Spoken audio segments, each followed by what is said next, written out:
Here we have our basic metric system prefixes: kilo, hecto, deca, deci, centi, and milli. And of course the base unit's located here in the middle.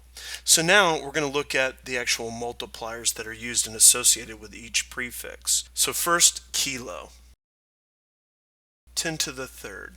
Hecto, 10 to the second. Deca, 10 to the first. Now what does this mean? Well, 10 to the third is nothing more than 1,000. Hecto is 100, or 10 to the second is 100. Deca, 10 to the 1 is just 10. Then we have our base unit. Then we get into deci. Deci has 10 to the negative 1, which another way to write this is 1 over 10. Or if we're doing it in decimal form, 0.1. Here we have centi. The multiplier would be 10 to the negative 2.